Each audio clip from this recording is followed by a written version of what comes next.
Hi, my name is Myra Cagete and welcome to a new video. Today I'll give you a quiz about subject-verb agreement.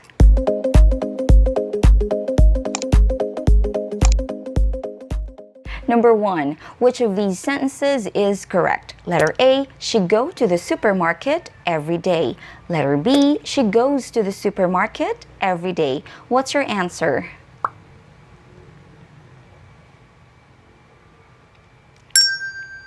If your answer is letter B, she goes to the supermarket every day, then you're correct. If the subject is singular, then the verb should be singular too.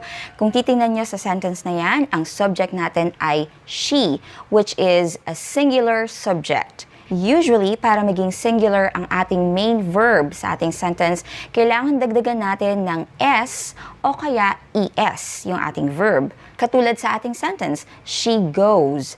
So instead of saying go, dinagdagan natin ng ES, naging goes. Kasi nga, singular yung subject natin, which is she. So kailangan ang gamitin din nating verb ay singular. So goes. She goes. Tandaan ninyo na ginagamit natin yung singular verbs with these subjects. Una, sa mga third-person singular subject pronouns na he, she, at it. Ginagamit din syempre ang singular verbs sa mga singular nouns katulad ng baby, child, at woman. Kung nakikita ninyo, ang verb na ginamit natin ay goes, may ES, hindi go. Another example, sleeps. Dinagdagan natin ang S, yung verb na sleep. Has.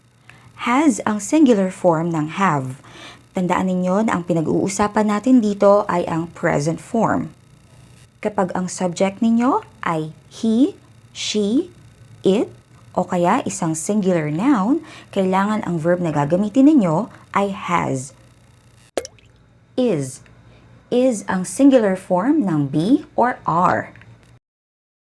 Number 2, which of these sentences is correct? Letter A, they wait at the gate. Letter B, they waits at the gate. What's your answer?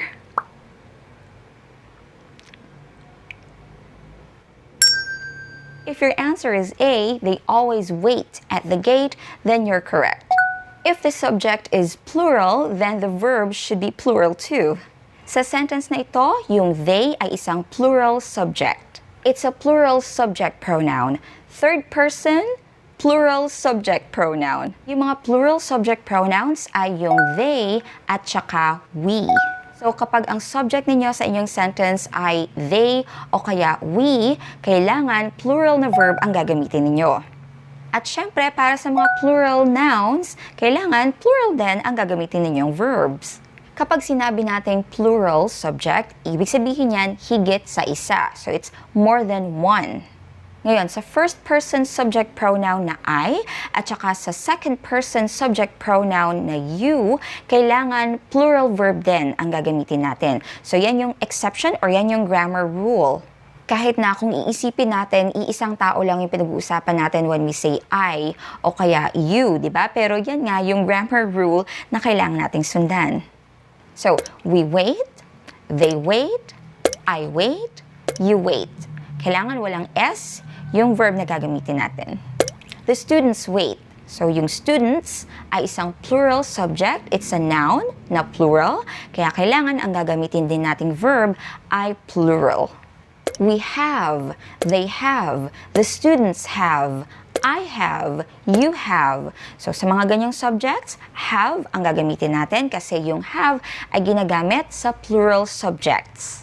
We do, they do, I do, you do, the students do. So, yung do ay ginagamit para sa mga plural subjects. We are, they are, you are, the students are. Yung are, ang plural form ng is. And of course, para sa I naman, ito na naman ang rule natin. You don't use is or are para sa I. Ang rule is, kailangan ang gagamitin ninyo ay am. I am. Number 3, which of these sentences is correct? Letter A, he don't like the shoes. Letter B, he doesn't like the shoes. What's your answer?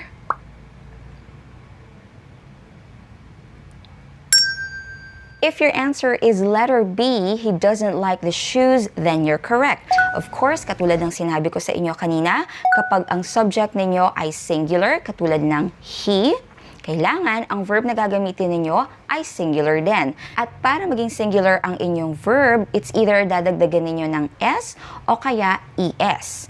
So again, ang singular form ng do ay does. Dinagdagan lang natin ng ES. Ang sentence na ito ay nasa negative form lang, kaya naging doesn't. Okay? So he doesn't or he does not.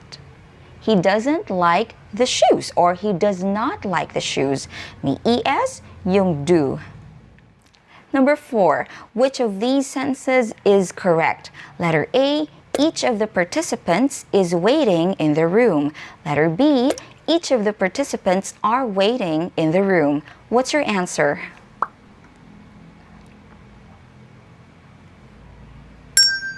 If your answer is A, each of the participants is waiting in the room, then you're correct. Each one, everybody, everyone, anybody, anyone, somebody, someone, nobody, and no one are singular.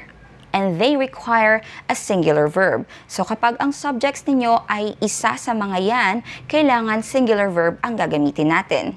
So each is. Hindi nyo na kailangang intindihin kung ano yung kasunod ng each. Okay? Ang basehan nyo sa sentence na yan or ang subject ninyo sa sentence na yan ay each. So we say, each of the participants is waiting in the room. Number 5, which of these sentences is correct? Letter A, everyone is watching the movie. Letter B, everyone are watching the movie. What's your answer?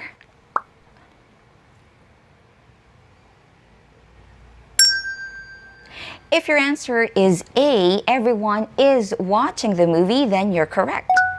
Again, ang each one, everyone, everybody, anyone, anybody, someone, somebody, no one, and nobody are singular subjects. So, kailangan singular din ang verb na gagamitin natin.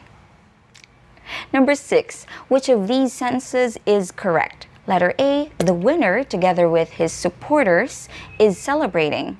Letter B, the winner, together with his supporters, are celebrating. What's your answer?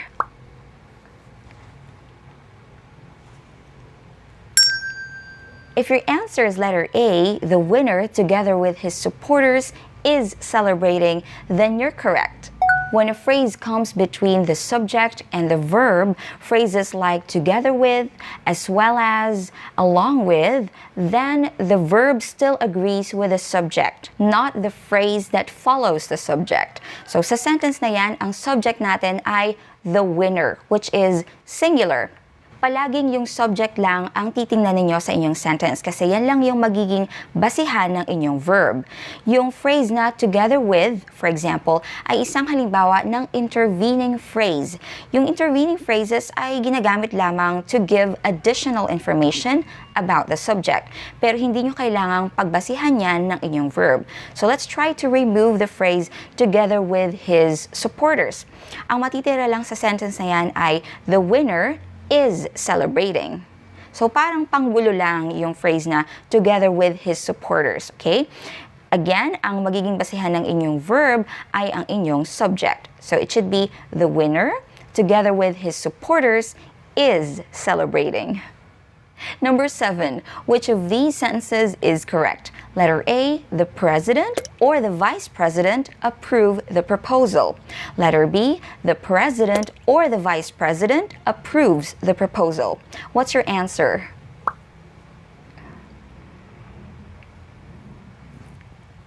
If your answer is letter B, the president or the vice president approves the proposal, then you're correct.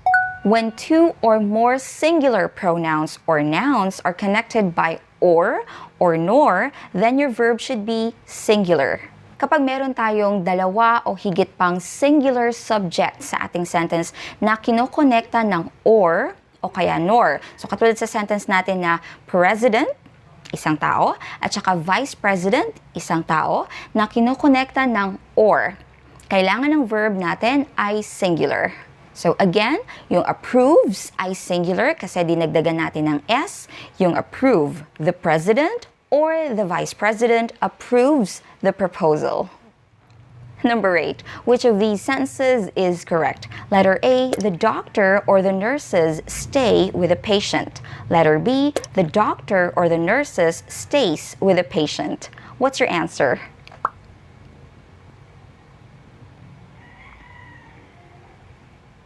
If your answer is letter A, the doctor or the nurses stay with the patient, then you're correct. When a compound subject contains both a singular and a plural noun or pronoun that is joined or connected by or nor, the verb should agree with the part that is closest to it. This is also called the rule of proximity. So kung ano yung mas malapit doon sa verb, yun ang magiging basehan kapag ang subject nyo nga ay merong singular at saka plural na noun or pronoun. Katulad sa sentence na to, the doctor or the nurses stay with the patient. So ginamit natin yung stay, which is the plural form ng verb, kasi ang mas malapit dyan ay yung nurses, which is plural. I hope that you were able to answer all the questions correctly. If you did not, then you might want to watch it again, listen to the explanations, share this video with your friends. Don't forget to click the like button and subscribe to my channel if you haven't subscribed yet. I'll see you again next time.